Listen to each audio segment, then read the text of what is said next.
যোৰহাট পৌৰসভা এখন মোৰ বাৰ্থ চাৰ্টিফিকেট আছে মই এখন ছিংগল চলিয়াৰ নিচিনা মানুহ এজনক দেখাব যোৱা নাই তেখেতক মই দেখাব লাগে বুলি মই নাভাবোঁ মই আপোনালোকে সোধাৰ কাৰণে মই এইটো দেখাই দিছোঁ যে মই বাংলাদেশী হয় নে নহয় এক নম্বৰ আৰু কি ক'লে ঘৰৰ কথা হয় আৰু আপোনাৰ আৰু কি আছে যে আপুনি যে বাংলাদেশী হয় নে নহয় আপুনি মোৰ নিজৰ এনআৰচি আছে মোৰ মাৰ চাৰ্টিফিকেট আছে মোৰ দেউতাৰ আছে মোৰ চব আছে তাত আৰু কি প্ৰমাণ লাগে কেনেকুৱা প্ৰমাণ পত্ৰ দিলে পাছপোৰ্ট আছে আপোনাৰ মোৰ পাছপোৰ্টো আছে এখন মোৰ বাংলাদেশৰ পাছপোৰ্ট নহয় এখন মোৰ ইণ্ডিয়ান পাছপোৰ্ট হয় মোৰ ল'ৰা ৰাছিয়াত পঢ়িব গৈছে মেডিকেল পঢ়িব গৈছে সি বাংলাদেশৰ পৰা যোৱা নাই বাংলাদেশৰ পাছপোৰ্ট বনাই যোৱা নাই ইণ্ডিয়াৰ পাছপোৰ্ট বনাই গৈছে গতিকে আৰু কওকচোন হয় আৰু আপোনাৰ যিটো ঘৰৰ যিটো কথা কৈছে মাটি উচ্ছেদৰ কথা কৈছে সেইটো কি সেইটো কোৰ্টৰ আদেশো অমান্য হৈ আছে নেকি সি কি কোৰ্টৰ আদেশ দেখাইছে মই নাজানো যোৰহাট পৌৰসভাত 2018 চনত মোৰ যিটো মাটি আছে তাত টোটেল 6 বিঘা মাটি আছে 6 বিঘা মাটিত মই 14 লোচাত বসবাস কৰি আছোঁ তাত 80 ঘৰ হৰিজন কলনীৰ মানুহ বহি আছে দুখনকৈ স্কুল আছে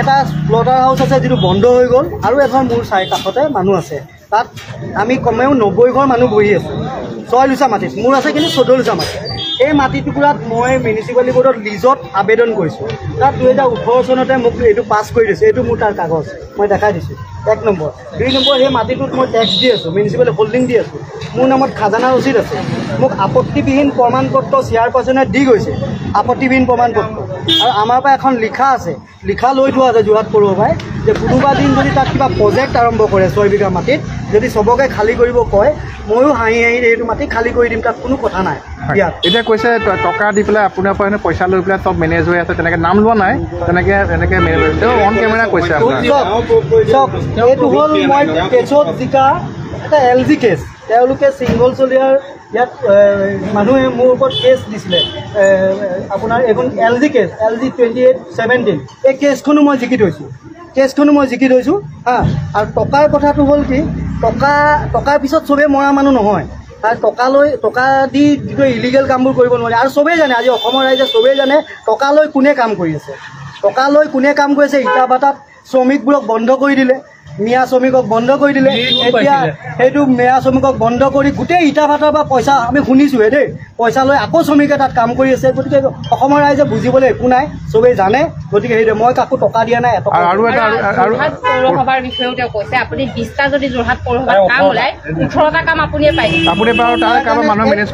এই নিউজটো মই পালোঁ যোৰহাট পৌৰসভাৰ শুনক তেখেতে যদি সঁচা কথা ক'লে হয় মই ভাল পালোঁ হয় এই নিউজটো ওলোৱাৰ আগলৈকে মই তেখেতক অসমৰ জাতিৰ কাৰণে আমাৰ যিটো জাতিৰ কাৰণে কৰি আছে তেখেতক আমি ভাল পাইছিলোঁ কিন্তু এইটো নিউজ ওলোৱাৰ পিছৰ পৰা তেওঁক সঁচাকৈ বেয়া পোৱা হ'লোঁ আমাৰ ৰাইজেও বেয়া পোৱা হ'ল কাৰণ আমাৰ এইটো ঢাকাইপতি নহয় আমাৰ এইটো কবস্থান ৰোড ইয়াত কবস্থান ৰোড 1947ৰ আগত ঢাকাইপতি আছিলে হয় তেতিয়া ইণ্ডিয়া বাংলাদেশ পাকিস্তান চব এটা আছিলে তাৰপিছত যেতিয়া আমাৰ স্বাধীন হ'ল তেতিয়া আমাৰ এইটো কবস্থান ৰোডৰ নামকৰণ হ'ল নামটোতো থাকি গ'ল যেনেকৈ তেলিয়াপুতি নামটো তেলিয়াপুতি নেকি সেইটো ৰায়বাহাদুৰ লৈ হৰিজন কলনীৰ নামটো মেষ্টপুতি নেকি সেইটো হৰিজন কলনী লৈ তেনেকৈ বালিবাটৰটো বাহাদুৰ গাঁওবুঢ়াপথ তেনেকৈ নামটো এটা মানুহৰ মুখত কিবা এটা আৰু লিখিত যিটো হয় মই তেখেতক সেইটোহে ফোন কৰিছিলোঁ জাষ্ট কল কৰিছিলোঁ ছিংগল চলিয়াক চিনি পাওঁ বুলি যিহেতু পাৰ্গত বৰা আমাৰ ক্ৰিকেট খেলে তাৰ ককায়েক এদিন মই ষ্টেডিয়ামত পাইছিলোঁ তেখেতৰ পৰা নম্বৰটো লৈছিলোঁ কথা পাতি ভাল লাগিছিলে তেখেতক পাই মই ঠিক আছে এতিয়া আপোনাৰ মানে মিউনিচিপালিটি কণ্টেক্টত যিটো সেইটো মিউনিচিপালিটি কণ্টেক্টত কালি মই নিউজ এটা পালোঁ তেখেতে ক'লে 18টা 16টা ময়ে পাওঁ 20টাত 18টা ময়ে পাওঁ তাৰ কাৰণে মোৰো অকণমান দুখ লাগিলে মই সঁচাকৈ তেনেকুৱা মানুহ নেকি মই আজি ৰাতিপুৱাই গৈ মিউনিচিপালিটিত এখন RTI মাৰিছোঁ এইটো 10 টকা ৰিচিপ্ট RTI মাৰিছোঁ যে যোৰহাট পৌৰসভাত আমাৰ এতিয়া চেয়াৰপাৰ্চন যে বৰ্ডখন যে বহিলে বিজেপি বৰ্ডখন বহিলে তাত কিমান কাম আমাৰ এতিয়ালৈকে টেণ্ডাৰ হ'ল কিমান কাম টেণ্ডাৰ হ'ল তাত মই কেইটা কাম পালোঁ আৰু ৰঞ্জিত শইকীয়া বোলা তেখেতৰ নামটো কৈছে যে তেখেতক মেনেজ কৰি একেবাৰে মিছা কথা ৰঞ্জিত শইকীয়াৰ লগত মোৰ আগৰ পৰা অকণমান বেয়াই আছিলে কিন্তু ওচৰৰ মানুহ কথা বতৰা এতিয়া হৈছে মোটামুটি 2-এটা কথাত তেওঁ মোক ভাল পায় আমি যিটো মই ভাল কাম কৰোঁ তেওঁ ভাল পায় তেওঁ ভাল কাম কৰিলে মই ভাল পাওঁ আমাৰ কোনো দুশ্মনী নহয় আগৰ পৰা বেয়া তেওঁৰ ৱাৰ্ডত মই এটাও কাম নাই যদি এটাও কাম তেওঁৰ ৱাৰ্ডত মোক কোনোবাই দিছে বা মোৰ ৱৰ্ক অৰ্ডাৰ আছে মিউনিচিপালিটি মোকতো এইটো দিব RTI ৰিজাল্ট তেতিয়াহ'লে মই জেল খাবলৈও সাজু আছোঁ বোলো ৰঞ্জিত শইকীয়াৰ লগত মই মিলি কিবা কাম লৈছোঁ গতিকে সি এনেই যদি মিছা কথা আবুল তবুল বকি থাকে এতিয়া নিউজ এটা পালোঁ সি মোক কৈছে টুকুলাইত বোলে ক'ৰবাত বোলে উঠাই বোলে সি মোক দলিয়াই বোলে পেলাই দিব নিউজটো পালোঁ এই মাত্ৰ পাইছোঁ সি DC কোৰ্টত দিছে তাৰ ইমান দম আছে সি আহক সিটো কৈছে বলডোজাৰ দি ইয়াত ভাঙিম বুলি কৈছে আহক সি বলডোজাৰ দি ভাঙক তাৰ দম আছে তাৰ সৈন্যৰ দম আছে আহক সি মোক পেলাব প্ৰশাসন নাই নেকি প্ৰশাসন নাই নি আহক সি আমাৰ সন্মুখত আহক। ঠিক আছে হ'ব। পৌৰসভাৰ প্ৰসংগটো ওলাইছে যিহেতু পৌৰসভাৰ প্ৰসংগটো যিটো ওলাইছে পৌৰসভাৰ টেণ্ডাৰ হয় এইবাৰো বহুত টেণ্ডাৰ হৈছিলে। এতিয়া এটা প্ৰসংগ ওলাইছে শেষত এতিয়া যিগৰাকী কাৰ্যবাহী বিষয়া তেওঁ লেবাৰৰ যিটো টেণ্ডাৰ ওলাইছে সেই লেবাৰ টেণ্ডাৰটো L7ক দিয়া হৈছে। আপোনালোক ঠিকা কামৰ লগত জড়িত পায়নে তেনেকৈ? পৌৰসভাৰ যিজন কাৰ্যবাহী বিষয়া তেওঁ নতুনকৈ আহিছে, তেওঁ প্ৰথম কথা মই ভাবোঁ যে তেখেতে নাজানে। তেখেতে মই আজি 30 বছৰ হ'ল কণ্টেক্ট কৰি থকা মানুহ, টেণ্ডাৰ মাৰি থকা মানুহ, মই কাম যিমানে কৰোঁ 30 বছৰ হ'ল মোৰ। তেখেতে নতুনকৈ আহিছে, মই তেখেতক ভুল দিয়া নাই, কিন্তু তেখেতে নাজানে এইটো কাৰণে মই কৈছোঁ। পৌৰসভাত 16খন টেণ্ডাৰ পৰিছিলে, তাৰে মই যদি এখন টেণ্ডাৰ মাৰোঁ, মই লেবাৰৰ কণ্টেক্ট দিছিলে যে পাৰ ডে এটা লেবাৰক কিমানকৈ পইচা দিব লাগে, যিমান কম হ'ব পৌৰসভাই তাক আবণ্টন দিব লাগে। 16খন টেণ্ডাৰ কৰিলে, আমাৰ সন্মুখত টেণ্ডাৰ কৰিলে, তাত 275 একদম লৱেষ্ট ৰেট 275 ৰেট মাৰিলে, 300 টকা মাৰিলে, 290 টকা মাৰিলে, এনেকৈ মাৰিলে। যেতিয়া এইটো ৰেট মাৰিলে তেতিয়া চবেই আলোচনা কৰিলে, পৌৰসভাৰ ভিতৰতে ৱাৰ্ড কমিশ্যনেও আলোচনা কৰিছে 275ত কেনেকৈ চলাব।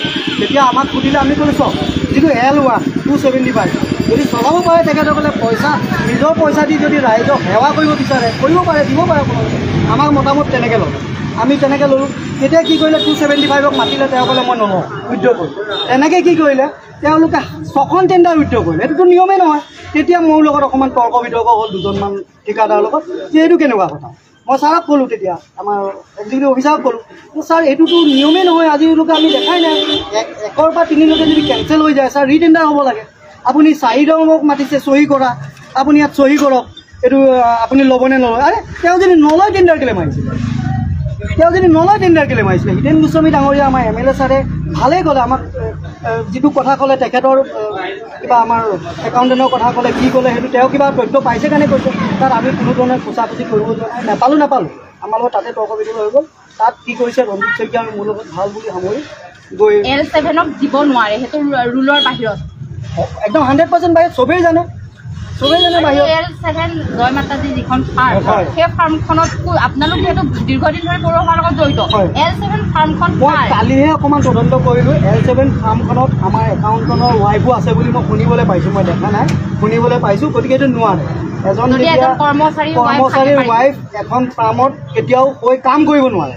ফাৰ্ম এখনত থকাটো ডাঙৰ কথা নহয়, তেখেতে কাম কৰিব নোৱাৰে। তেওঁ কৰ্মচাৰী বা যদি ৰিটায়াৰ লৈ লয় তেতিয়া কাম কৰক, তাত একো নাই। আমি যেতিয়া এক্সিকিউটিভ অফিচাৰজনৰ লগত কথা পাতিছিলোঁ, তেওঁ এটা কথা কৈছে যে জয় মাতাজী ফাৰ্মখন তেওঁ কাৰণ নাজানে। যদি নাজানিব পাৰে নেকি এখন ফাৰ্ম এজন ইউএ নাজানিব, সেইটো সঁচা কথা কৈছেনে? চাওক, প্ৰতিটো কথা আমাৰ যেতিয়া টেণ্ডাৰ হয় এখন কাগজ তেওঁলোকে আমাৰ পৰা ভেৰিফাই কৰে, আমাৰ GST ভেৰিফাই কৰে, আমাৰ ইনকম টেক্স ভেৰিফাই কৰে, চব ভেৰিফাই কৰে। গতিকে তেওঁলোকে সেইটো জানিব লাগিবই। কিয় নাজানিব? নাজানাকৈ কাৰোবাৰ তাক দিব নেকি? কালি বাংলাদেশৰ পৰা কোনোবা এই টেণ্ডাৰ মাৰিলে তেওঁক দি দিব নেকি? কেলৈ দিব? প্ৰথম কথা সেইটো। আৰু এটা কথা আপোনালোকক মই ক'বলৈ কৈছোঁ, গোটেই গাঁৱৰ হৈ মই কৈছোঁ যে বাংলাদেশী আমিও ভাল নাপাওঁ। আমাৰ ভাৰতবৰ্ষত আমি বাংলাদেশী কেতিয়াও মানি ল'ব নোৱাৰোঁ। পুলিচ প্ৰশাসন আহক, চিংগল চলিয়াৰ নিচিনা মানুহটো আহি বাংলাদেশী বিচাৰিব নোৱাৰে, সেইটো তাৰ কোনো অধিকাৰ নাই। আমাৰ SP অফিচৰ মানুহ আহক, থানাৰ পুলিচ আহক, আমাৰ ঘৰে ঘৰে আমি লৈ যাম। কোনোবা যদি বাংলাদেশী আমি সহযোগ কৰিম। আৰু এটা প্ৰসংগ যে বিধায়কগৰাকীয়ে এটা কথা কৈছে, যিগৰাকী ৰাজনৈতিক বিষয়া দিগন্ত বৰা, তেওঁ টকা নহ'লে কামেই নকৰে। আপুনি যিহেতু ঠিকাদাৰ এজন, তেনেকুৱা কেতিয়াবা পৰিস্থিতি হৈছে নেকি? চাওক, মই শুনিছোঁ, মোৰ পৰা তেখেতে লোৱা নাই, মই দিয়াও নাই। মই যি কাম কৰোঁ লিগেলত কাম কৰোঁ, ভাল কাম কৰোঁ। গতিকে মোৰ বিল দুদিন দেৰি কৰে, কিন্তু মই সেইটোৰ বিষয়ে মই নকওঁ। কাৰোবাৰ পৰা লৈছে, কোনোবাই কমপ্লেইন দিছে, আৰু আমাৰ MLA ছাৰক কমপ্লেইন দিছে, যাৰ কাৰণে MLA ছাৰে অপেনলি আপোনালোকৰ সংবাদ মাধ্যমৰ মাজতে কৈ দিছে যে টকা নোলোৱাকৈ কাম নকৰে। গতিকে সেইটো মই নিউজত পাইছোঁ। গতিকে মই মোৰ পৰা নাই লোৱা, গতিকে মই সেইটো ক'ব নোৱাৰোঁ।